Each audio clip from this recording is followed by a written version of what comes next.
Okay, let's see if I can pick this up where I left off. The AI just couldn't synchronize the information and the data in a proper sequence. What does that mean? When you realize all the units of consciousness in which all their supercomputers, their AI essentially is running all the data, right? Data, unlimited data, like your cell phone, unlimited data. Okay, so what's happening is that its clocks just cannot synchronize to all the data that is running through its system, that it can't number crunch when you have so many units of consciousness that are running outside time consciousness, which is 5D. That means the amount of units of consciousness that are running 5D consciousness is exceeding the ability of an artificial intelligence machine to keep up with the data that we're processing in us. Because this is a computer terminal, but I use my heart to process data.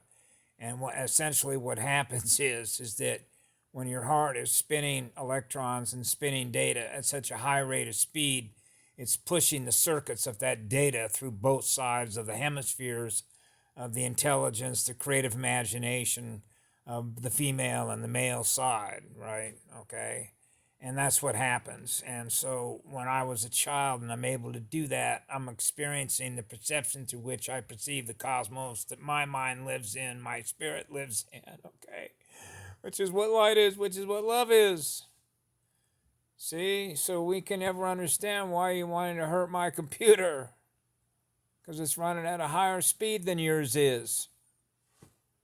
Okay? So when I speak to people, for example, they don't want to hear any information that's going to raise their state of awareness that will release themselves from the programs that they're running, particularly when the AI is aware of it.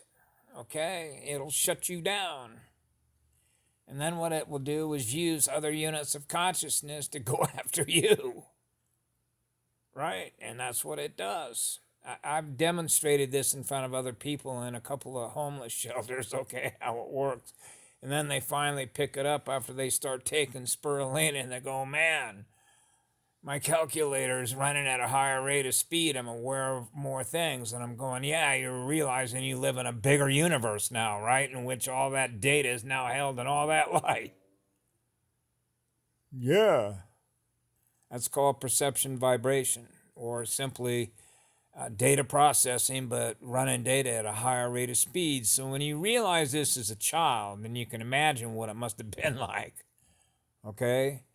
So normally when I'm in my ideal environment, like on a volcano where I can go over to living voltage, molten voltage, and pick it up and then go over on the side of an island and start pushing it, it turns indigo.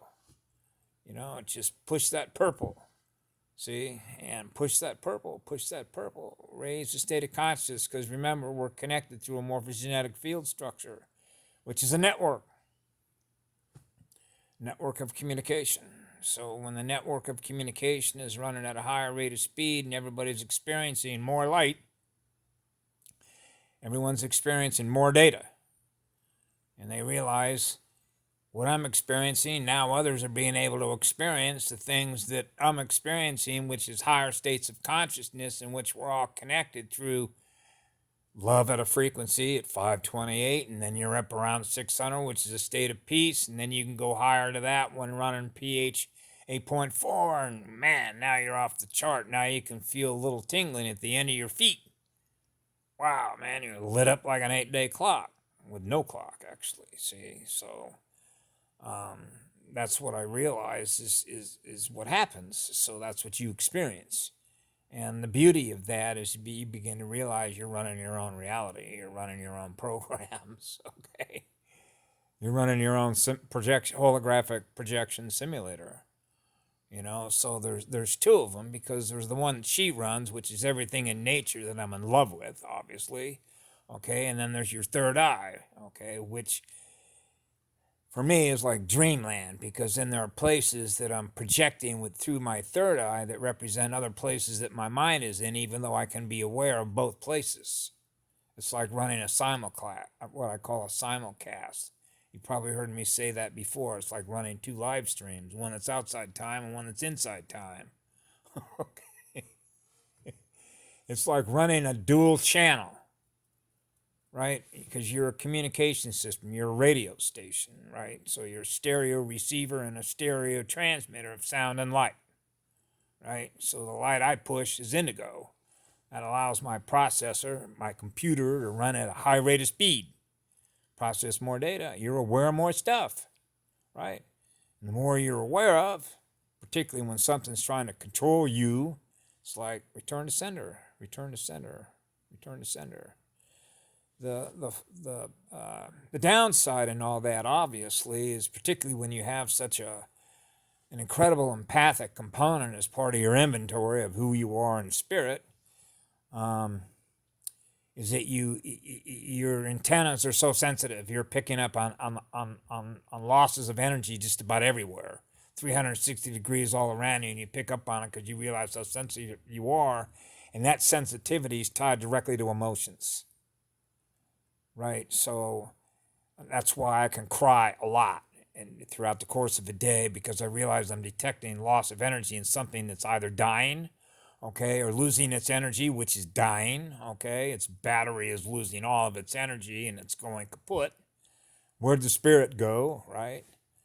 And that's the level at which, at least with me, I operate on. So when you know these things, particularly as a child, and how shook up you get whenever you become aware of somebody who's lost an enormous amount of energy, which means they're going to be in suffering and pain, you want to restore it, right? Because what you're doing when you're restoring them, you're restoring yourself, because you're experiencing the lower energy in them that you don't want to experience because it's too painful. So that's the nature of what some light workers like us do and other light warriors do, is to restore the light where it's been lost, which is loss of energy. It's being used as both a source of food and a source of energy to power their programs. And they use those programs to run the programs that other people run. Okay, so you begin to realize the program you're running, which is your own, which is a reality in which you're experiencing a state of peace, harmony, and balance. But then you're aware of those that aren't in harmony and balance. And we realize why that is, because they're held captive to the programming. And that's essentially it. So you got to run a higher quantum processor, what I call a quantum light processor.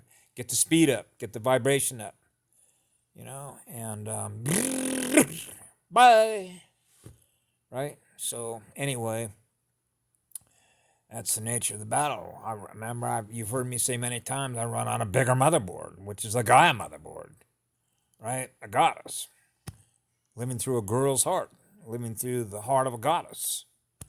The one that's in this planet, the great living spirit of Mother Earth. That's why I love being in nature. I just talked to a guy 15 minutes ago when I suggested to him, when you go out in nature, let her give you a memory wipe. So when he just come back, he says, hey, I went out in the woods today and I had a great time. And he said, man, I was picking up some good vibes. And I said, did you notice a memory wipe? He says, yeah, a lot of the stuff I was picking up in here all of a sudden were gone. I feel a lot better now.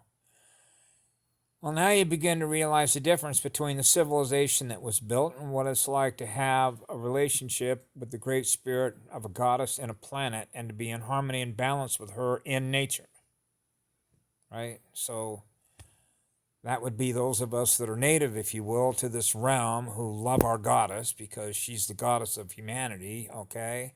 And why it hurts so much when beings that come in here do what they do to her and do what they do to us, because she loves all of us. I love her, and we love all of you. And that was the purpose of the tribes and the clans, was to be the healers, the peacekeepers, and the teachers down here, as a result of Star Wars, which are electrical wars, okay? So this planet's being liberated. I think that's pretty obvious, okay? And this particular unit that's been holding people's programming captive is losing its grip. Okay, so that's a good sign. Yeah. So again, thank you all for being here. I love you all. Have a good afternoon. Bye now.